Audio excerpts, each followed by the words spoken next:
अच्छा, मेरी तरह आप लोगों की नज़र से भी इस तरह की वीडियोज़ और इस तरह की पोस्ट ज़रूर गुज़री होंगी, जिनमें वो कुछ सर्टेन्स प्रोडक्ट्स के बारे में बता रहे हैं कि आप ये ना यूज़ करें क्योंकि ये गलत चीज़ को सपोर्ट कर रहे हैं, लाइक मैकडॉनल्ड्स और केएफसी और इस तरह की और भी बहुत सी ब्रांड। और मुझे लगता है कि इस चीज़ पे ये एक वाहिद टॉपिक ऐसा है कि जिस पे आर्गुमेंट तो बनती ही नहीं है, और स्पेशली हम मुसलमानों की तो बिल्कुल ही नहीं बनती।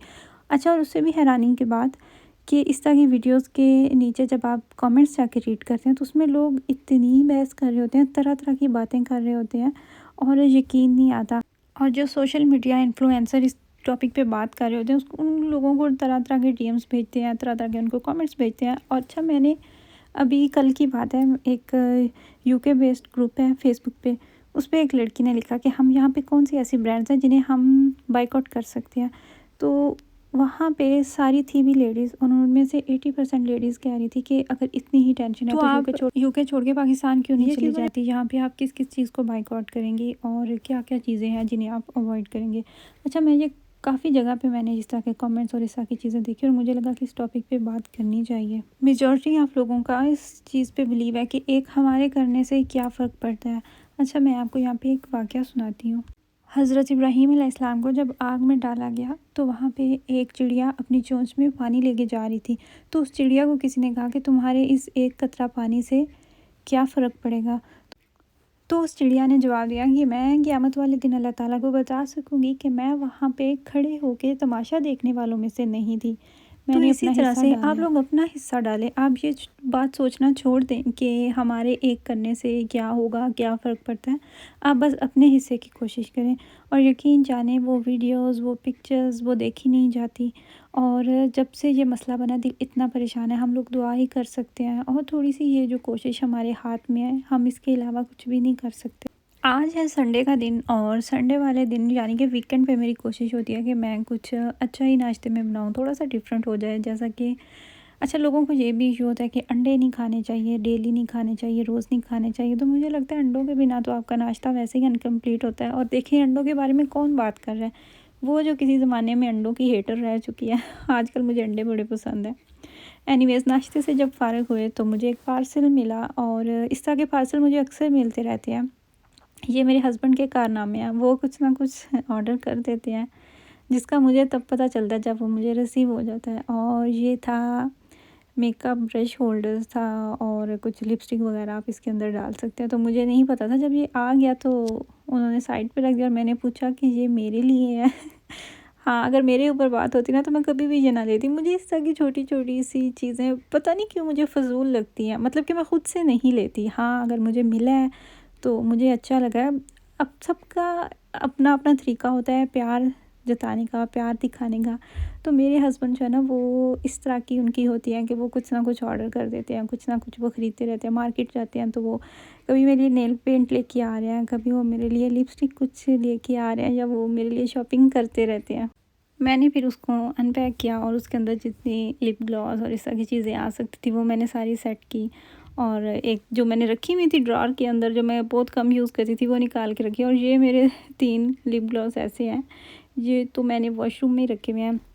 डेली मॉर्निंग में मैं जब फेस वॉश करती हूँ तो मैं साथ ही जो कुछ इस तरह की मैंने मेरी मखसूस चीज़ें हैं जिन्हें मैंने तकरीबन डेली ही यूज़ करना होता है। अच्छा, आपने मुझे पिछले दिनों में काफ़ी दफ़ा देखा होगा कि टेमू से आने वाले पैकेट अनबॉक्स करते हुए, और स्पेशली उन लोगों ने जो कि मुझे इंस्टाग्राम पे फॉलो करते हैं, तो उन्हीं में से ही मैंने ज़ावियार के लिए सॉक्स ऑर्डर की हुई थी जिनके नीचे गुमी लगी होती है। और ये बहुत अच्छी निकली हैं, बहुत ही अच्छा इनका स्टफ़ था। और मतलब कि प्राइस के हिसाब से आप देखते हैं ना तो प्राइस कुछ भी नहीं थी, और इनका स्टफ़ बहुत अच्छा था। और ये अभी दिसंबर में 2 साल का हो जाएगा। तो मैंने ये लिया था मीडियम साइज़, यानी कि 1 से 3 साल के बच्चे के लिए तो वो मीडियम साइज़ था, अगर आप इन केस अगर आप लेना चाहें तो। उसके अलावा अब आ जाते हैं अपने फेस मास्क की तरफ। बहुत ही फ़ेमस है, बहुत ही वायरल है और बहुत बहुत ज़बरदस्त है, ज़रूर अप्लाई करें आप। इसके लिए आपको क्या चाहिए, अंडे की जर्दी चाहिए आपको 1 अदद। अगर सिर्फ़ आप एक ही लगाने वाले हैं तो एक जर्दी आपको ज़्यादा हो जाएगी, तो बेहतर है कि आप जर्दी जो है ना उसको भी हाफ़ कर लें।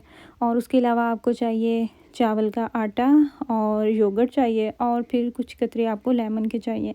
अच्छा, मुझे बहुत आदत है चीज़ें अंदाज़े से डालने की। मुझे पता भी हो मेजरमेंट का या फिर मेरे पास स्पून वगैरह सब कुछ पड़ा भी हो, लेकिन मैं जब तक चीज़ें अंदाज़े से नहीं ना डालती तो वो वाला मज़ा नहीं आता। तो लेमन के कुछ कतरे मैंने डाल लिए थे, चावल का आटा मैंने डाला था और इसमें गई थी योगर्ट। तो जब मुझे लगा कि इसको मैंने जब रेडी किया तो जो इसकी कंसिस्टेंसी है वो थोड़ी-सी रनी थी, तो मैंने इसके अंदर फिर चावल का आटा थोड़ा-सा मज़ीद ऐड किया। और इस फेस मास्क के इतने फ़ायदे हैं, आप जब यूज़ करते हैं ना तो एक तो आपको इंस्टेंट रिज़ल्ट मिलता है, आपकी स्किन इतना शाइन करती है और फिर डेड स्किन आपकी रिमूव हो जाती है। रिंकल्स आपके, मैंने सुना है कि ये अगर आप डेली बेस पे यूज़ करते हैं तो आपकी जो आइज़ के पास फाइन लाइंस आ जाती हैं वो आपकी ख़त्म हो जाती हैं, डार्क सर्कल में आपको काफ़ी बेहतरी मिलती है और वैसे भी आपकी स्किन एक दफ़ा नीट और क्लीन हो जाती है। तो मैंने जो फेस मास्क बनाया था ये ज़्यादा था तो मैंने ख़ुद यूज़ किया, फिर मैंने हस्बैंड को भी बच गया था तो फिर मैंने उन्हें लगा दिया। मैंने कहा कि अब आप भी यूज़ कर लें, जो कि उन्हें तो ख़ैर नहीं अच्छा लगा था। मैंने कहा एक तो आपकी स्किन का मैं ख़्याल रख रही हूँ, ऊपर से फिर आपको गुस्सा भी आ रहा है। इस मास्क को आपने तकरीबन 80% तक ड्राई करना है, ड्राई होने देना है और उसके बाद फिर आपने इस तरह हल्के हाथों से इसको रब कर लेना है। यहाँ पे देखिए अच्छा खासा ड्राई हो चुका है। मैंने फिर इसको थोड़ा-सा अपने हाथ को वेट करके तो फिर मैंने इसको मज़ीद रब कर लिया। स्क्रब का काम करता है क्योंकि हमने इसके अंदर चावल का आटा डाला होता है, तो वो फिर आपकी डेड स्किन वगैरह सारी मैल सब कुछ एक दफ़ा आपकी स्किन जो है ना वो बिल्कुल नीट एंड क्लीन हो जाती है। कुछ लोग तो इसको बोटॉक्स मास्क कहते हैं, कुछ लोग इसको मैजिकल मास्क कहते हैं, तो ये आप पे डिपेंड करता है कि आपको इसके किस तरह के फ़ायदे मिले तो आप इसको उसी चीज़ का नाम दें। जो मैंने एग योक यूज़ की थी वो तकरीबन मैंने हाफ़ यूज़ की थी और उसके बाद मुझे कबाब फ्राई करने थे, तो मैंने वो जो अंडा है वो कंटेनर में डाल के तो उसको साइड पे कर दिया। वो जो बच गया था एग वो भी नहीं वेस्ट हुआ था। जब आपकी एज होती है ना 17 टू 18 ईयर्स से जब आप क्रॉस कर रहे होते हैं तो उस एज में तो सबको ही बहुत ज़्यादा पिंपल्स बनते हैं, मुझे भी बहुत बनते थे। लेकिन अब अल्लाह का शुक्र है कि मेरी स्किन बिल्कुल नीट एंड क्लीन हो चुकी है, मुझे पिंपल्स नहीं बनते। लेकिन पिछले दिनों मैंने एक कैवा यूज़ किया था, वो मैंने आप लोगों को बताया भी था। उसका इतनी उसमें गर्म चीज़ें थी ना तो उस वजह से मेरे फेस पे एक पिंपल आया जो कि इतना बुरा था, वो अपना दाग छोड़ गया। और आप यकीन करें इस मास्क के मैंने हफ्ते में 3 दफ़ा यूज़ किया और वो अच्छा खासा उसका दाग जो है ना वो भी लाइट हो गया था। अब हल्का सा है तो मज़ीद इसको यूज़ करूँगी तो शायद ख़त्म हो जाए। अच्छा, मैं यहाँ पे कर रही हूँ खाने की तैयारी और आज मैं बना रही हूँ मिक्स सब्ज़ी। बहुत लंबे अरसे के बाद मैं बना रही हूँ और ये भी इसीलिए बना रही हूँ क्योंकि मेरे पास थोड़ी-थोड़ी सी सब्ज़ियाँ बची हुई थी, पड़ी हुई थी। तो थोड़ी-सी गोभी पड़ी हुई थी, मटर जो थे वो तो अच्छी खासी क्वांटिटी में थे और थोड़ी-सी गाजरें थी। तो मुझे लगा कि एक यही तरीका है कि सब सब्ज़ियाँ जो है वो एक तो मिक्स करके पकाती हूँ, तो इसी तरीके से ये सारी सब्ज़ियाँ यूज़ भी हो जाएँगी। अच्छा, बच्चे सब्जियों से दूर भागते हैं, ये बात हम सबको ही पता है कि बच्चे सब्जियां नहीं पसंद करते और मुझे लगता है कि ये बेचारे बच्चों के साथ नेचुरल बात है। उनकी भी ज़ुबान के पूरे जायके ही नहीं डेवलप हुए होते, शायद इस वजह से ही नहीं उन्हें सब्जियां नहीं पसंद आ रही होती। ये सिर्फ एक दो बच्चे की बात नहीं है, तकरीबन जितने भी बच्चे हैं ना सबको ही सब्जियां नापसंद होती हैं। और किसी को गाजर नहीं पसंद तो किसी को मटर नहीं पसंद। और सेम ऐसे ही हुआ था, मेरे बच्चों ने भी ये सालन खाते हुए ना काफ़ी नाक चढ़ाई थी और देखिए साथ में बारिश भी लग रही है। अच्छा, पहले जो हमारा घर था ना तो उसके किचन में विंडो होती थी और मैं खाना बना रही होती थी और साथ-साथ मैं बाहर देख रही होती थी विंडो से और इतना वो प्यारा लगता था ना व्यू, गाड़ियाँ आ रही हैं, जा रही हैं, बारिश हो रही है। लेकिन यहाँ पे खिड़की थोड़ी-सी दूर है तो लेकिन फिर भी मैं टाइम निकाल के तो बाहर का हाल जो है ना वो देखने पहुँच ही जाती हूँ। अच्छा, बच्चों ने ये सालन खाया, उन्हें नहीं पसंद आ रही थी सब्ज़ियाँ, तो फिर मैंने उन्हें कहा कि अगर आप ये आज का सालन खाते हैं ना तो इसके बाद जब ये सालन ख़त्म हो जाएगा ना तो इसके बाद फिर मैं आपका फ़ेवरेट खाना बनाऊँगी। तो फिर इसी खुशी में बच्चों ने खुशी-खुशी से अपनी रोटियां ख़त्म की और अपना सालन जो है वो तो ख़ैर उनसे नहीं ख़त्म हुआ था लेकिन फिर भी उन्होंने खाया था। और जब इस तरह की मिक्स सब्ज़ी पकती है ना, स्पेशली आलू गोभी होता है तो फिर उसके साथ दिल चाह रहा होता है कि पराठा खाएं। पराठा हो तो वो ज़्यादा मज़े का लगता है। और फिर मेरे जैसे लोग जिन्हें ये भी होता है कि पराठा भी मिल जाए और उसमें ज़्यादा कैलोरीज़ भी ना हो तो दरमियाना रास्ता ढूंढ रहे होते हैं। और सेम यहाँ पे मैंने भी दरमियाना रास्ता चुनते हुए ऑलिव ऑयल से अपना पराठा बना लिया था। ये एक सैटिस्फैक्शन थी कि पराठा बन गया और उससे बड़ी जो सैटिस्फैक्शन थी ना वो यही थी कि मैंने बटर नहीं यूज़ किया, मैंने ऑलिव ऑयल यूज़ किया।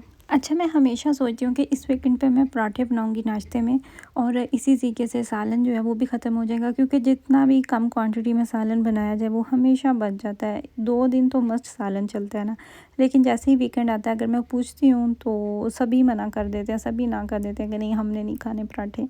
ये थी मेरी आज की वीडियो। आई होप कि मेरी वीडियो अच्छी लगी हो। दुआओं में याद रखिएगा। अल्लाह हाफ़िज़।